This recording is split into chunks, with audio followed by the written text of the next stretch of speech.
Few minutes late, but nonetheless, BYU is 7-0, and more importantly, they've got 3 in a row over the Utah Utes. Let's talk about it on a postcast of Locked On Cougars.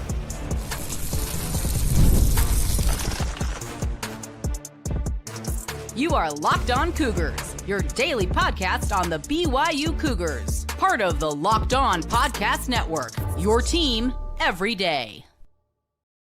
What's up, everybody? Welcome into Locked On Cougars, your daily podcast focused on the BYU Cougars. I'm Jake Hatch, executive producer at the KSL Sports Zone in Salt Lake City, Utah, and a 14-year credentialed media member at BYU. I am your resident expert and insider as your host here on this podcast. And as always, thank you for making Locked On Cougars your first listen of the day. I'm going to get this out of the way right out of the chute.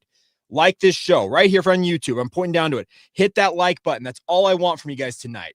I want you guys to like this show. I want the interaction. Obviously, we're going to get to your comments as well. So always appreciate all of you guys for being along for the ride. But the good news is BYU beats Utah yet again. They're 3 in a row over the Utes. And really impressed with how BYU handled this game, because there are a lot of instances in this game that I'm telling you, in eras past in BYU football, Cougars might have crumbled. But the one thing that I can take away from this team is now they are in the last 20 games. I think 20 games is a pretty darn good sample size. Is BYU's 18-2, folks. Maybe, just maybe, the odds makers, the national media, the people that talk about this sport for a living will put some respect on BYU's name. I don't, for the life of me, understand how today that line, our friends at FanDuel had it. It started moving and went from 3.5, where it's at all week long. And then the day of the game, it moved a full 2 points. I think it finished at the game start at 5.5. Speaking of the underdog status, BYU held, despite being the higher ranked team and also being undefeated on the season. I don't know what it's going to take for the national media to stop with this narrative of just ignoring or outright downgrading BYU, but it drives me nuts. The good news is BYU has beaten Utah. They're 24-21. They're 7-0 on the season. They're ranked 15th. They're going to move up in the national polls, and life's good. So let's get that out of the way. I really do think that this is a truly impressive ball club that we are all witness to, and they can hang with quite literally anybody right now, it feels like. I know I said at the outset of, remember, the week of the Arizona game, for those of you who are everydayers, this was going to be a 6-game stretch, and I'm not the only one who said it, because Aaron Roderick said it himself, is the toughest 6-game stretch upcoming in BYU football history. Well, now they're a third of the way through it, and they're 2-0. That's a team that can absolutely ball out, and they can win in a myriad of ways. I know that a guy like Bear Bachmeier is going to be banged up. And yes, BYU, after the Utah game last year, went on to lose 2 straight games. I don't know and proclaim to know what Iowa State is going to hold here, but I can tell you the conversation that occurred in the postgame press conference, because I sat in both of them. I had enough time between Utah doing theirs and the football team, speaking of BYU, getting off the field due to the crowd storm, that I was able to get to both press conferences. I was actually kind of floored at the comment by Bear Bachmeier about the team mentality after this game. I don't know if you guys saw it. If you did, you probably know what I'm talking about. He said that I was in the locker room and we're 7-0 and I'm pretty excited, but it seemed like the team was kind of like, okay, yeah, so be it. And he said, I realized this team did this last year. They started 9-0. They've been here. They've walked this path before. This BYU team, Bear Bachmeier accepted, as well as a handful of others, was in this very position a year ago. They were 7-0. They were nationally ranked, and having the national media continue to overlook them. And they know how quickly they went from being a favored team to being a team that was on the outside looking in at that Big 12 title game. There's a workman-like approach here that BYU is taking to this season. I said it during training camp, and you heard it from all these players and coaches in these interviews I've done, these one-on-one interviews. They use the term good to great. They know that they were good last year. But to be great, you know what greatness involves? It involves championships. It involves winning the Big 12. It involves making the college football playoff. That is where greatness lies. And that's where BYU wants to go. And this game, despite it being a huge win over Utah, it absolutely, I think, signals that this team understands the work's not done. My good friends Christian Esparza and Alex Annapolis were doing the post-game show on the KSL Sports Zone, and they used the quote that that they had. I remember Kobe Bryant in the middle of a playoff series, I don't know if it was a finals or whatever, and the media's like, "Are you happy?" He's like, "Job's not done. Job's not finished." That's the thing about this is this team, I think, understands that they were 9-0 last year. They were in this very same position in many respects, and they saw it go by the wayside with back-to-back losses after that win over Utah. And I'm not sure what it's going to take for BYU to handle Iowa State, but it's going to take a lot. And this team understands that, and they're excited for it. That's the same thing I will also add to that, is this team knows they got their work cut out for them. But I love the fact that this team is approaching this season the way that they are. They're not getting too high and too over the top. It feels like they're celebrating the wins. Don't ignore what I said about them taking a workmanlike approach, like where they're like, no celebration. No, they are celebrating the wins. The nice part is they're also understanding that they have plenty of work still to be done. They're 7 games into the season. There's still 5 regular season games to go. And they have the likes of Texas Tech on the road. They have to face off against Cincinnati, who, by the way, it's BYU and Cincinnati right now atop the conference because Texas Tech lost today. That's the crazy thing about this is this league, man, it eats its own. I didn't think that Arizona State was going to be able to hang with Texas Tech. When Texas Tech went up 3 with 2 minutes to go, I'm like, all right, they finally regained some control and they'll get out with the win. And Arizona State went right down the field, punched in a touchdown, gets the victory. Well, BYU is the beneficiary of that because BYU is handling their business. They're 7-0 across the board. They're 4-0 in conference, and they do now have what appears to be an inside track should they take care of business down the stretch to go to the Big 12 title game.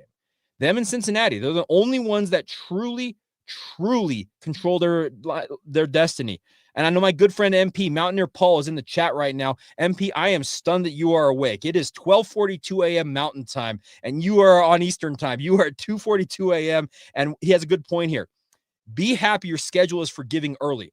I think in some ways people thought that BYU's schedule being as easy as it was a detriment. Well, the nice part is this BYU team, 3 comeback wins, that's not nothing. They know how to win football games. So I love the fact that if BYU continues to do what they're doing, they're going to play the who's who of the conference. Remember, Texas Tech is now just 1 game back. Cincinnati is tied with BYU atop the conference. And you also have TCU, who could be a spoiler in that mix. And then also Iowa State next week. Iowa State was one of the preseason favorites. So essentially, what BYU is going to have to go up against here is they're going to have to beat the who's who of the conference. There's not going to be anybody out there, and if they do, I'll shout them down in a heartbeat about BYU got the breaks with the schedule. They're not getting breaks with this schedule, folks. There is absolutely no breaks about that. And good point here also. Utah, now essentially 2 games back of both Texas Tech and, importantly, BYU. For all intents and purposes, Utah is absolutely out of the race here for the Big 12 title game. Now, could crazy things happen? TBD, but this was a big win in so many different ways for BYU, and not just because BYU went out and beat their rival for the 3rd straight time. And I love Tanner Wall say that we've kind of launched a new era here where we're going to win a lot of games. He said we started a streak here that we're not going to lose very often. Well, we just saw Bear Bachmeier absolutely cement himself already as a true freshman in rivalry lore.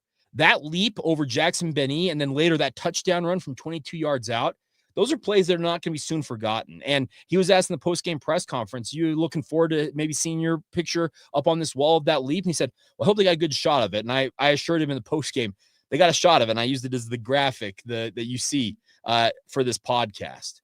That kid's a baller. I love Bear Bachmeier. Is he a finished product? By no means. But I do think that there is a lot to be excited about when it comes to Bear Bachmeier and his future, because he's 7-0, folks. Like, if it keeps winning at this level, remember how Max Hall is he 32-9? I think Max Hall went 32-9 in his career at BYU as BYU starting quarterback. He's got the all-time wins record, and correct me if I'm wrong in the chat. I think it was 32 wins is the all-time mark for a quarterback.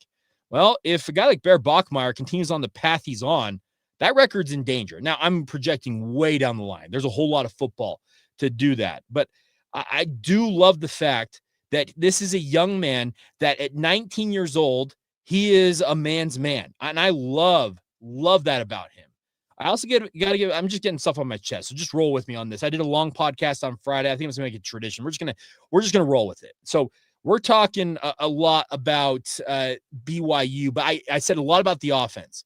I got to give mad respect to BYU's defense because you look at the stats. Utah had 470 total yards, and Kyle Whittingham lamented this fact in the postgame. He says, we outgained him through the pass, we outgained him through the rush, and we scored just 21 points. Do you know how rare it is to have a team give up that much yardage, but when they need to, the fourth downs, to get the stops that they need and force a team off the field? There was some straight up, I would call it disrespect in some ways, some gall that Utah had, thinking, we got this big, bad Utah offensive line. Let's go do it. And what did BYU do time and time again on those fourth downs? Stonewalled guys like Devin Dampier in the hole. Truly impressive. I will always sing a guy like Jay Hill's praises because, yes, he allowed Utah to motor up and down the field between the 20s. He allowed them to take all those yards, take all that yardage. But guess what? When it counts, when you get down in what they call the scoring zone, the red zone, y'all aren't doing nothing. And the fact that Kyle Whittingham either didn't trust his kicker or, like I said, had the gall to go out and say, we're going to get that first down, and BYU just time and time again turns them away, that BYU defense is something special. So I love the fact that we're having a team and that is just absolutely going out there and playing ball in this game. Okay, good point here by Dr. Andrew J. Blacks. Something I've been thinking about as well. Please discuss how the analytics need to have different weight in regards to points in the Holy War, speaking of rivalries. That is something I actually talked about with multiple media members after this game, Andrew, because I sat in Kyle Whittingham's press conference and they asked him about the fourth down. I said, well, the analytics said go. And then they asked him about the fact that he had the kicker on the field. That was a 4th and was it 5 or 6 early on in that game. The kicker misses the kick badly after Kalani Sitake called timeout. And then they yank him off the field and put the offense back out there. Kyle Whittingham said the numbers said go for it. There is a nuance with analytics that I think needs to be a reckoning. It can't just be all numbers, all analytics all the time. There's got to be a bit of a feel to it. There are eras past in college football where the numbers just didn't matter to coaches. It was all on field. Guys like Lavelle Edwards, for example. So I do think it was really impressive that BYU held up when they needed to most. Yeah, 470 yards and just 21 points. That's going to chap who's rear end. Speaking of Kyle Whittingham, like he is not going to be happy about that. So I love the fact that it's a big win. Oh, also good point here. I declined Puma 5. This was funny. I love how the fan directly after he missed the kick, a fan went out and made the kick to win a car. You're right. I think it was like a 45-yarder for, what's his name? I forget the kicker's name. He misses the kick, and this kid from a 35-yard field goal to win a Hyundai right down the middle, splits the uprights. It didn't get very high off the ground, but it still was really impressive, and that kind of chuckle worthy to see that. By the way, 624 y'all in the chat at almost 1 a.m. Mountain Time. Thank you. Honestly, thank you for your support. Just another reminder, click the like button down here. Give me some of that pub. I need some of that extra cheddar, as they say. I really do think it was a really impressive win for BYU. I don't know anything other than it's fun to see a team like BYU that Chase Roberts said it. We're kind of used to this. We're used to being BYU. We're disrespected. Go out there and just win the game. Win the darn game, to use the quote from Coach Prime. I'm going to throw the comments up. You guys can see them. I tried to add that earlier on. You can see them scrolling through. Go freaking Cougs. Man, I love this. I absolutely love what this BYU team is doing and the way that they're doing it. They're not out there showboating. They're not out there screaming. They're celebrating the wins. And trust me, they celebrated hard after this game. It's absolutely awesome to see them celebrate the wins. But as I mentioned earlier, to hear Bear Bachmeier said he was a bit surprised at BYU's lack of celebration. He thought in some ways the fact that they were 7-0, but then he quickly realized once again, he pivoted and said, hold up, these guys were right there this time last year. They've done this before. They've walked this path. And they've done it with 2 different quarterbacks. It's really impressive to watch this team do what they did. Locked on West Virginia. Move me back out to Provo. Mountaineer Paul, I would love nothing more than for you to be out here in Provo. So let's see what we can do to get you out here to Provo. I do that. Real Blue Saguaro, we hyped up on Diet Coke and fracking rights. Ain't no one sleeping. I love it. Get that Diet Coke out, everybody. I'm not gonna lie, I can respect that wholeheartedly. I absolutely love that fact that you guys are all hyped up on Diet Coke and everything. I also will say this: talking with some of the out of town media who came in for this game, because there was actually a handful of them that came in specifically for this game. They were absolutely floored at this crowd, and more than one of them said, "They're doing this sober." And I said, okay, I can't say all of them are completely sober because I know that you're out there, our boozing Cougs out there. I know who you guys are. Y'all know how to celebrate in your own way. I absolutely love it. But the vast majority, yeah, it's sober. They're hopped up on sugar and Diet Coke, caffeine. That's what they got. So I do love the fact that BYU went out there and just won the game. So we are jacked up on Mountain Dew. All right, I love that. So yeah, so overall, just a really, really impressive win for BYU. And it doesn't hurt the fact that BYU's now got a win streak. And I think some of you saw it on my social media that I tweeted out. And this was on purpose. After the game, when the game ends, they hold the elevators on the south end of the press box. One elevator specifically for BYU's coaches, and they don't allow anybody else to ride on the elevator for good reason. I get all that. And they hold the other one for us in the media. Well, the coaches one was open and waiting, and the coaches all kind of just all peel out of there absolutely after the win. And I'm not going to name the coach, but they made it. They saw us standing there speaking to the media, and trust me, they said it extra loud, and they said, "That is officially a win streak." And that's a direct quote. And it was a direct pull from Major League. Remember the skipper, the manager. "We win this today, boys. Win tomorrow. That's 2 in a row. We win the third. It's called a winning streak." And that's what BYU's got. And I love the fact that BYU went out and has now put together a win streak. And now I will just say this: Kyle Whittingham was asked about losing 3 in a row, and being the competitor he is, well, we won 9 straight before this. So they got some ground to make up in that regard. Ever the competitor, the old Cougar. So I do think that was funny. And I was right there in that press conference. I've got the audio myself. All right. We have guys listening from Melbourne, Australia. Is that right? I think I saw that scroll through. Give me that dooski. Okay. You guys are great. So, all right. We're going to continue to break this down. Obviously, I got thoughts on the stats. I do also, I do have some criticisms. Let's be very clear about that. I do have some criticisms, especially game management. And that is still lacking for BYU because I think had things been handled a little bit different in this game, BYU may be able to bust this out a little bit more. Not bust this out, like maybe had a bigger margin of victory had they handled a few things differently. And we're going to get to all that. And we're going to do that next as we roll on this postcast edition of Locked On Cougars right here on the Locked On Podcast Network. Today's show is brought to you by our friends over at FanDuel. The NFL season rolls on, my friends, and if you want a special deal, FanDuel's got it for you guys. If you're a new customer with FanDuel, put down $5. If you win, you get $300 in your account, just like that. It's simple. It's easy. The best part about FanDuel is they've got it all covered for you guys, whether you want to put together parlays, player props, futures odds, and even if it's not just football you want to bet on, you want to do anything else out there, our friends at FanDuel have got all the options for you guys, and it's truly the simplest and easiest way to go about it. It keeps the game interesting, as you obviously might expect, with having a little extra writing on the action. And whether you're a lightweight who just likes to watch the games, track your fantasy team, or you're diving deep into those analytics, FanDuel's got all the options for you guys. So once again, get to FanDuel.com and get online. First $5 bet if it hits $300 in bonus bets just like that to use across the network as well as their app. Get started today once again by going to FanDuel.com and downloading the FanDuel app, or going and checking out our friends over at FanDuel. Thank you once again for making Locked On Cougars your first listen of the day. Appreciate all of you for being with us. Another reminder for you guys, if you haven't done so, even if you're on the replay, hit that like button down there. We've got 665 by my count live on this. And by the way, a couple of you, I just got a DM asking me about this hat. As far as I'm aware, this is actually a custom, and our good friends at CapX sent it over to me. They call it the House of Royal. You may have seen me wear that other hat I wore maybe a week ago, the House of Royal. They sent this to me, and I'm always going to wear stuff. And by the way, I love the fact that it's got the right here.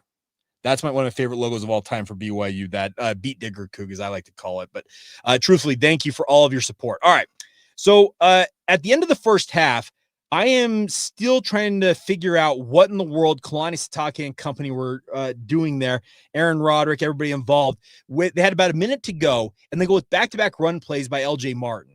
And it ground the clock to where they had to spike it on third down and just kick a field goal. Yes, getting 3 points was important, but I I don't know if BYU, what they were thinking in that circumstance. Honestly, I'm a bit surprised that they let the clock grind the way that they did in that circumstance. I don't know if they thought they had timeout in their back pocket, but it's a good point by Royal Blue Saguaro.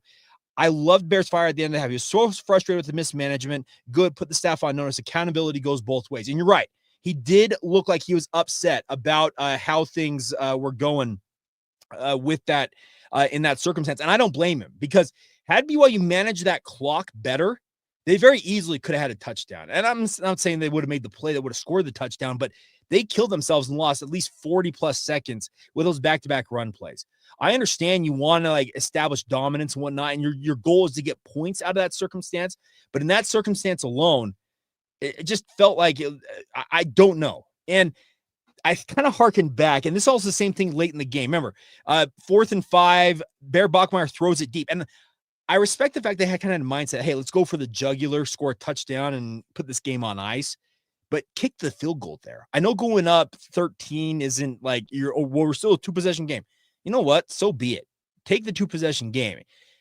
I harkened back, and I don't necessarily think that Ed Lamb was a very good defensive coach or whatnot. But the one thing I will always respect about what Ed Lamb offered to BYU while he was in Provo is he was very good with game management. And he was in Kalani Sitake's ear constantly, talking him through what he thought on the circumstance and saying, hey, down in distance, and talking about analytics and how to handle things here. That's the one thing that I think that Kalani Sitake needs, is he needs a management guy. He needs a game manager. And that's a quarterback term. I get that. But he needs somebody to be in his ear saying, hey, down distance, here's what we're looking at. Here's what you need to look at. And I don't think necessarily they have that guy on staff right now. So maybe it is that Jay Hill needs to be more on that. Maybe when it's offense and the like to do that. But there needs to be a coach essentially in Kalani Sitake's ear that is telling him, hey, here's how to handle this. Because they talk about analytics all the time, and I get why they do, because the numbers bear out. Trust me. I've seen their analytics books, and I can't divulge much more than that. But the analytics books tell you essentially in every down and distance, time and whatnot, what the scenarios and what you should do in those circumstances are. It feels like somebody needs to be in Kalani's ear saying, hey, here's what the numbers say. And that's one thing that Ed Lamb absolutely offered.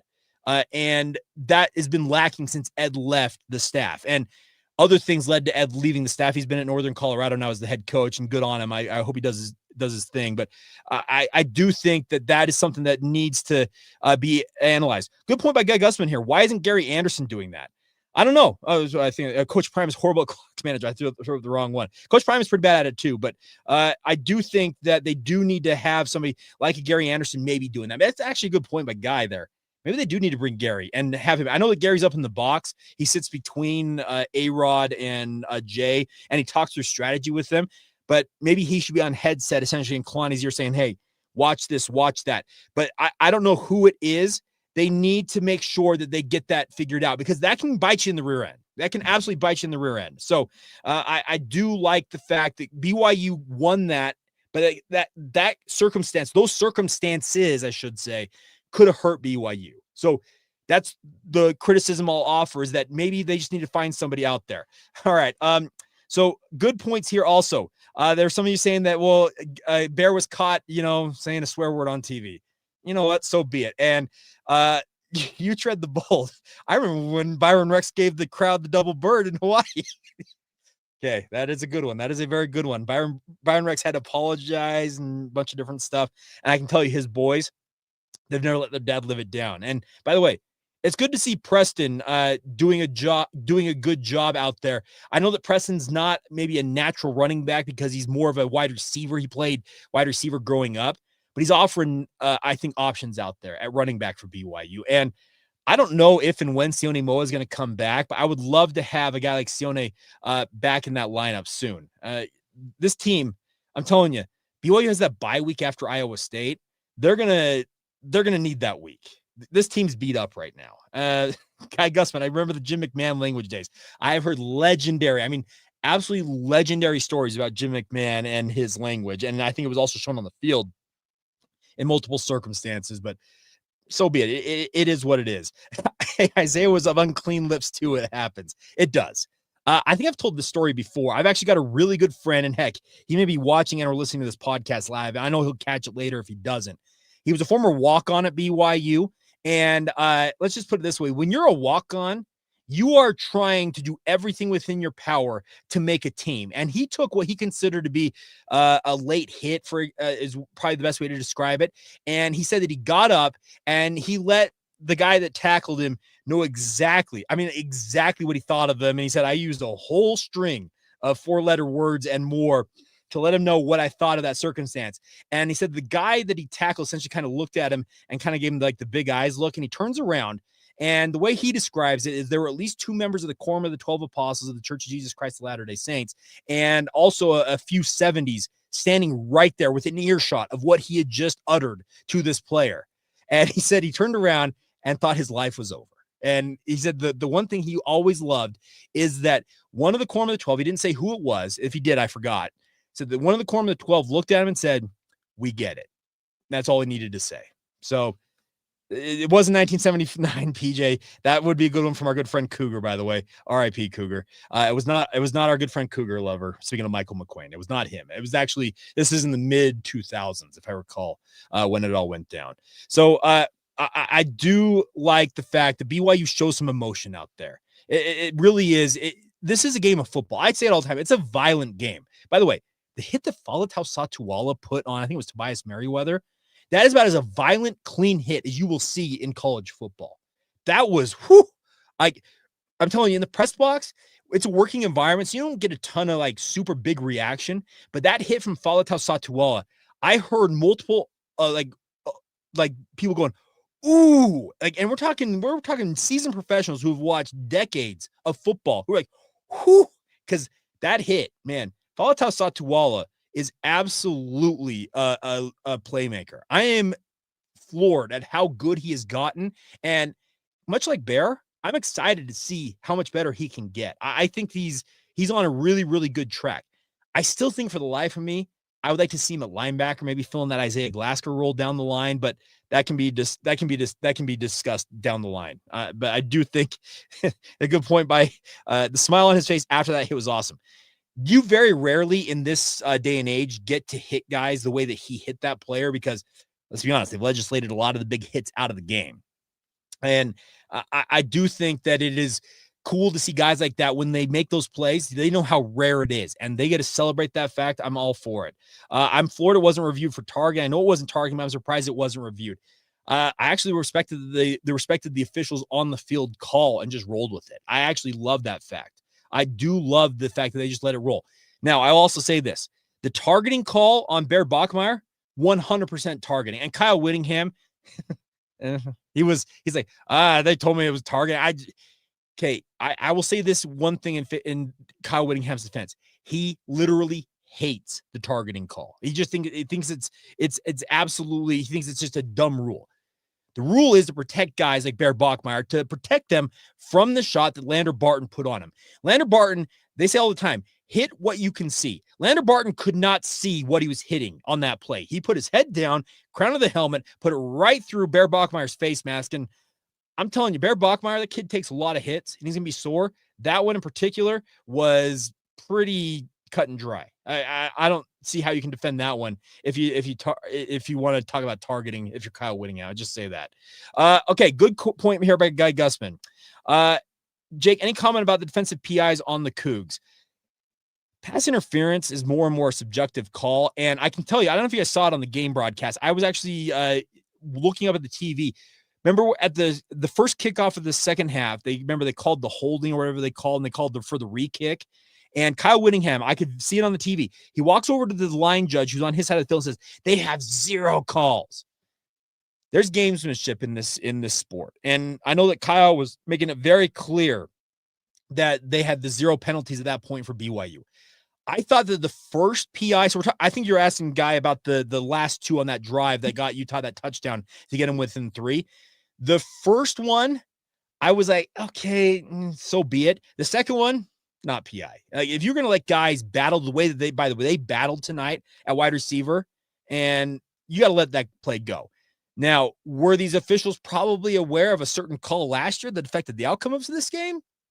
Yeah, probably. But if it's, I know that Spencer McLaughlin from Locked On College Football talks about this. There are elephants, is what he calls them. He said when he officiated a basketball game, a veteran official was helping him. He said, "What do I need to know?" He's like, "Don't miss the elephants." There are plays that are just, it's a penalty. There are other plays, okay, back and forth. The one PI, I can live with it. The other one, it's not PI in my book. And whether you think it was the officials having money on the game or whatever, I still try to have plenty of conversation about that online. I do think that it is an interesting circumstance that when that goes down the way it goes. VWAG, what a troll. I say, thanks for coming to play Glenn Wild this week. You don't have work, buddy. That's our good friend. Let's go out to Glenn Wild another time. All right, other things. Let's see what we got. Talked about Bears hurdle yet? Okay, that's a good point. Bears hurdle was absolute just perfection. And by the way, he did it again on that touchdown drive. If you rewatch that play, he had another hurdle, kind of a more mini hurdle in that play. He said that he wanted to do that the first game of the year. He said it took me 6 games to actually get there. You know what? If that kid can fly like he is, that Centaur name that Bruce Barnum gave him the very first game of the year is more and more true. Because you think about it, it's like as a half horse, half human. Well, horses can jump pretty high there in their own right. And he soared right over Jackson Benny on that play. And there's some pretty good shots of it out there. I do love the fact that, and by the way, he also did, as you point out, Main Man Slim later in the game. So he jumped over Benny early in that game, and then he drags him on that touchdown drive for about 5 yards. Jackson Benny victimized twice by Bear Bachmeier. Not going to be a fun film review for Jackson Benny. By the way, I do love Jackson Benny. He's a great story, a kid out of Olympus High School playing as well as he is both ways for Utah. I do love that. Air Bear goes hard. I saw Bear Jordan go out there. I think it was Jody Genesee, former staff writer for the Deseret News covering the Jazz. He used Bear Jordan. I love that nickname. The hurl remind me of Taysom at Texas. It did. The only difference is, remember, Taysom's was a touchdown run. But I will say this. I have been privileged enough to say I've seen both the Taysom Hill hurdle in person and the Bear Bachmeier hurdle. I was there in Texas at that game. So I do love the fact that BYU has a guy like Bear who's doing so many different things. Good point by Justin Stonley here. How have we not mentioned LJ yet? That man saved Bear almost every play action. You're right. LJ Martin, 5th game, he's gone over 100 yards. I think he ended up, what did he end up with? 122 yards, 4.7 yards per carry. Bachmeier, 11 for 64, 5.8 yards per carry. Those are pretty good stats. And LJ was asked after the game, hey, how are you feeling physically? And he said, I'm beat up, but I'll take any and all carries they give me. Bear is absolutely doing a great thing. But LJ, he is he's a one-man wrecking crew. And it's a good point also here by Ladlish. LJ's blocking was, wait for it, legendary. Nice How I Met Your Mother reference. I appreciate that, Ladlish. I do love me some How I Met Your Mother. It's one of my favorite series. It's actually one of the few TV series I've seen start to finish. Fun fact. But it was really cool to see LJ, because LJ is an incredible blocker. His blitz pickup, really, really great tonight. I continue to be absolutely floored at how good a guy like who am I thinking of? Carson Ryan is blocking. Also on the touchdown that, let's see, was the touchdown run that I think it was the Parker Kingston that had the touchdown run on that fly sweep. I don't know if you guys saw it or caught it on TV. I saw it because I'm looking down from the press box. Kyle Whittingham was losing his ever-loving mind, asking for a hold. I rewatched the play. If he wants a hold on that play, there's holding going to be happening everywhere in college football in every single play, because those were incredible blocks, on stock blocks down the field by Carson Ryan. I think it was Chase Roberts out there. It was really, really impressive how BYU played. And I also say this, if I should mention this as well, BYU, for the most part, played really, really clean football. No turnovers, no boneheaded penalties, no targeting. By the way, shout out to Keanu Tanavasa. Didn't he play well? I thought Keanu played really, really well out there. I thought he was really, really good and kept his composure. This is a game, I'm sure he had all kinds of stuff from his former teammates, speaking of the Utes, being said to him. But he kept his composure. I thought he played a really, really good game. But BYU across the board played really clean football. And that's the mark of a good team, is in a circumstance, in a rivalry game that can get the best of you. And trust me, look at that 9-game win streak and how many times BYU cracked under the pressure of the pressure of this series and the rivalry. They have got a kind of new lease on life with that. And they just They handle their business. And I love that about this team. They know who they are, and they don't go out there and play. They don't go out there and play outside of themselves. They played clean football, mistake-free football. And Utah hurt themselves. And Kyle Whittingham acknowledged it in the postgame press conference. He said, we hurt ourselves badly. And they did. They absolutely did. But I was hoping, and we didn't get it, because remember, Kyle Whittingham in 2021, I think, admitted that BYU beat them in the trenches. I'm telling you, BYU held up in the trenches better than I expected in this game. Were there times Utah got them? Yeah, but there were plenty of times BYU got them right back. I'm talking both offensive and defensive line. And by the way, Jack Kelly, I saw it earlier on. I have to scroll back up. There's like hundreds of comments in here at this point who said that Jack Kelly's showing out with just one arm right now. He is.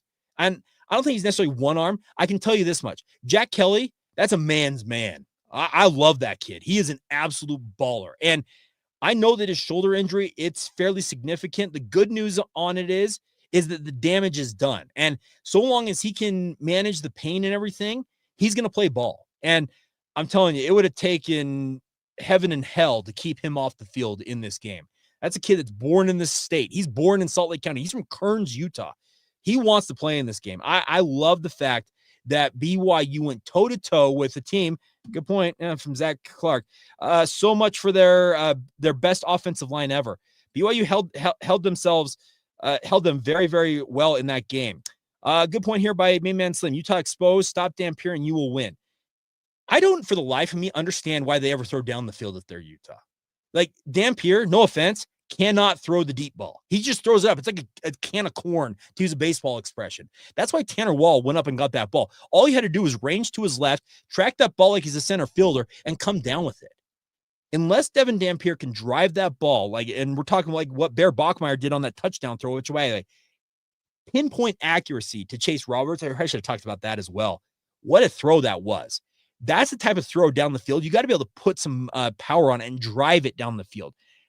Devin Dampier doesn't have the throw down the field, at least that I can see. And I've seen that from him all season long. Is the deep ball, it's not there. He's actually pretty darn good in the short to intermediate game. He's actually pretty accurate in that respect. But the deep ball, it is not a good thing. And you guys said that slow Dampier, you slow Utah. In many respects, you do that.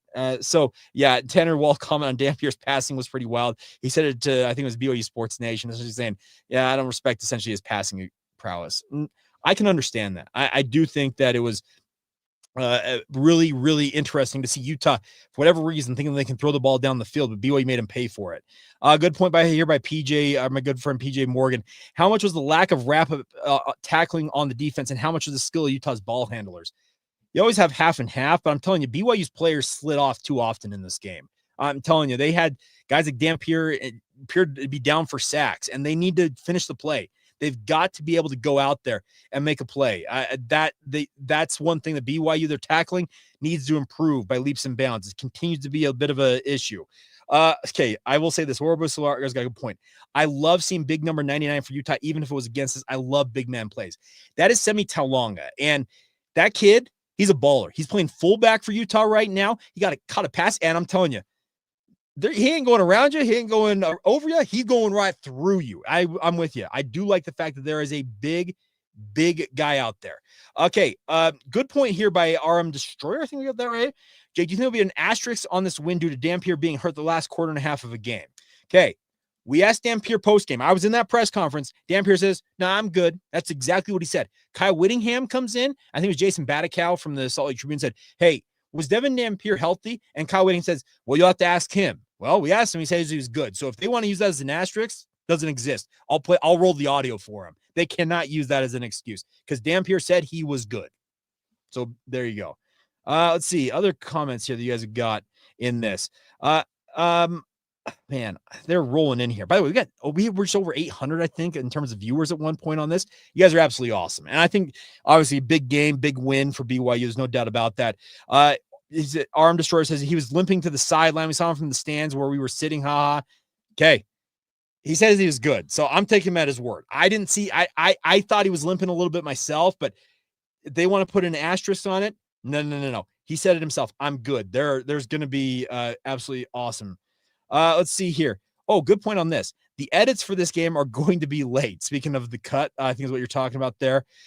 Yeah, here's the thing. I've gotten some insight. By the way, I do need to give a shout out. I'll give this right now to the team that does the cut for BYU. I can tell you from essentially about this moment, they may go home and sleep for 5-6 hours, but I'm telling you, from early tomorrow morning until that comes out on Monday night, they are grinding on the cut.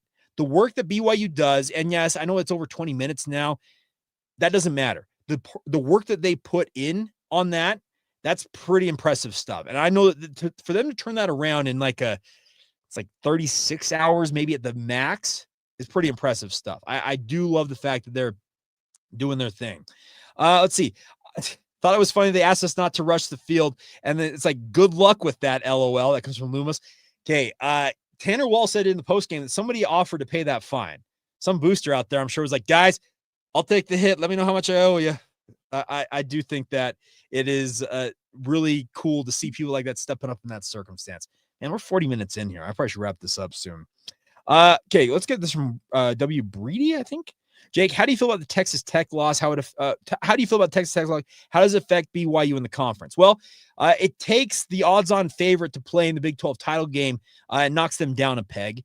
Now, they can recover quite nicely, and they can still make a run to Arlington, but it puts BYU in the lead. BYU's in the lead right now, guys. They're 4-0. They're 4-0 right now, and they're tied with Cincinnati. I think Cincinnati rocked Oklahoma State's world, and I wouldn't expect anything less because I do think that it is going to be kind of fun to see how this race plays out. Can Cincinnati keep it up? Could BYU and Cincinnati be on a collision course in mid to late November where they're playing for all the marbles, as it were, to play in Arlington?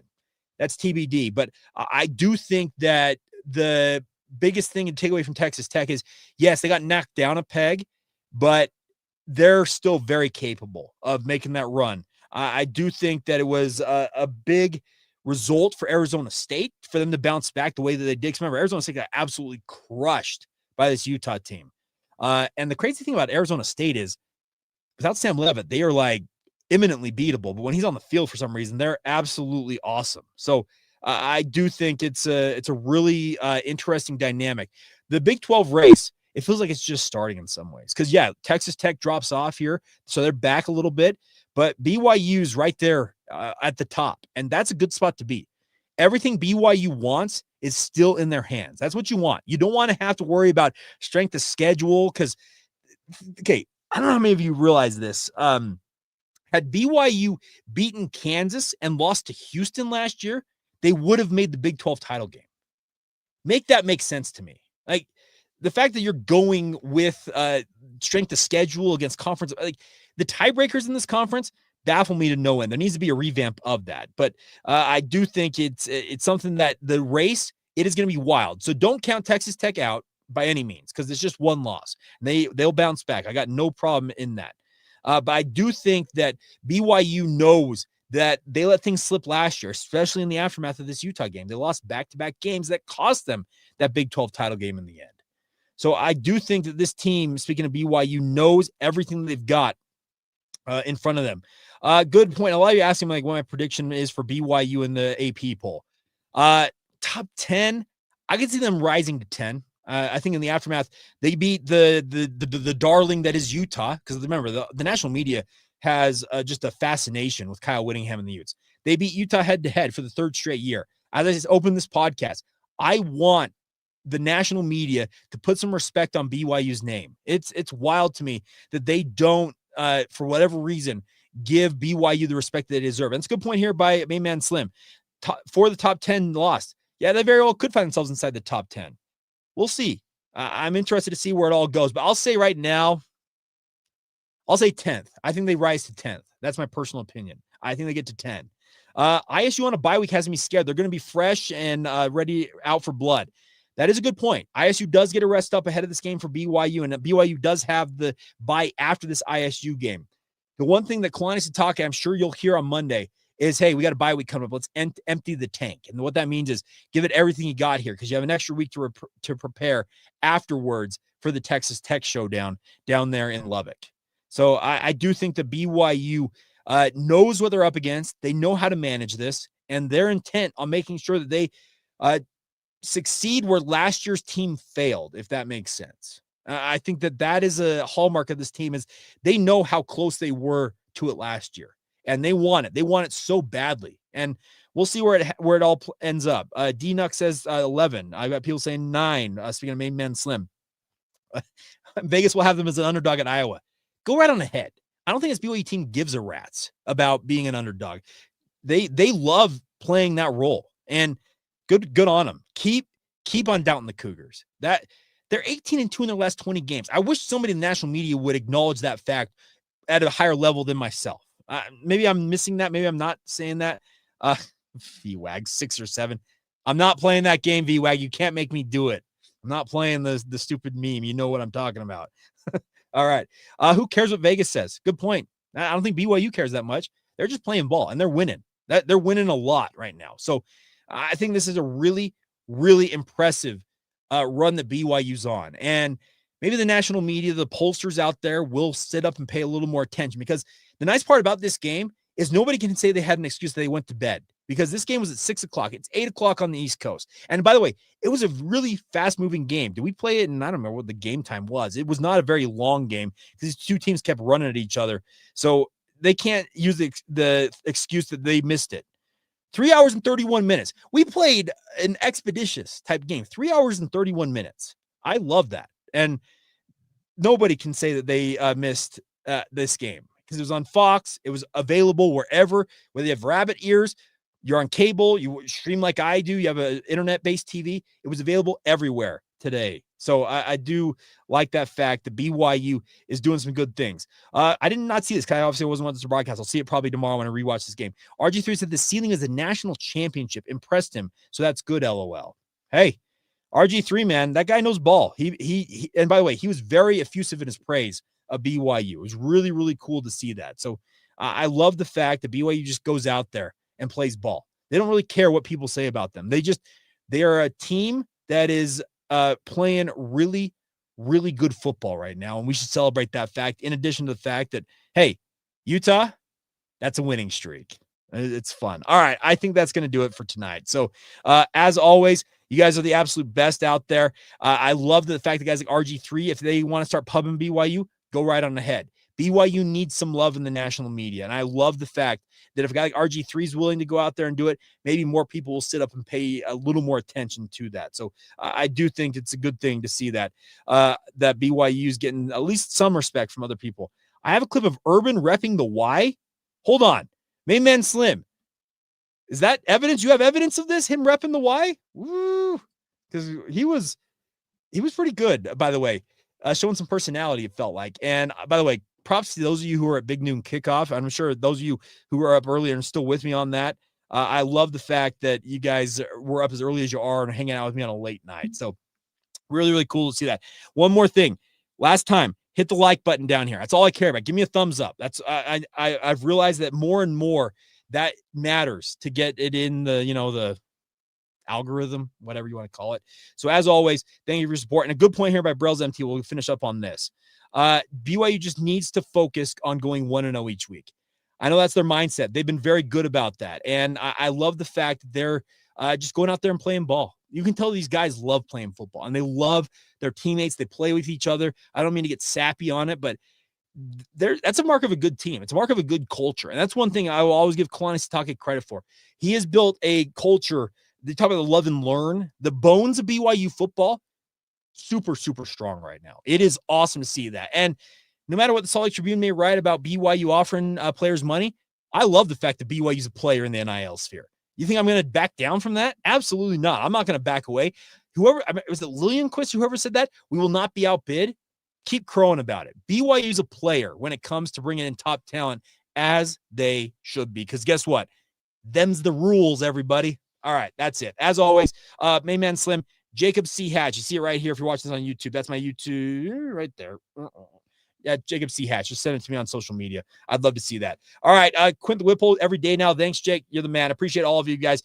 Have a great rest of your night. I will be watching this game back. Have our film review Monday on bright and early for you guys on Monday morning. And hey, big week ahead. BYU 7-0. Going to be a top 15 at worst team in the country. And life's good as they head to Iowa State. We'll have you covered all week long in lead up to that game out there in Ames. And also, it's Big 12 Basketball Media Day. So crazy stuff. As always, thank you for y'all's support. And I do love the fact that you guys are along for this ride. Over 800 of you at one point watching the stream live.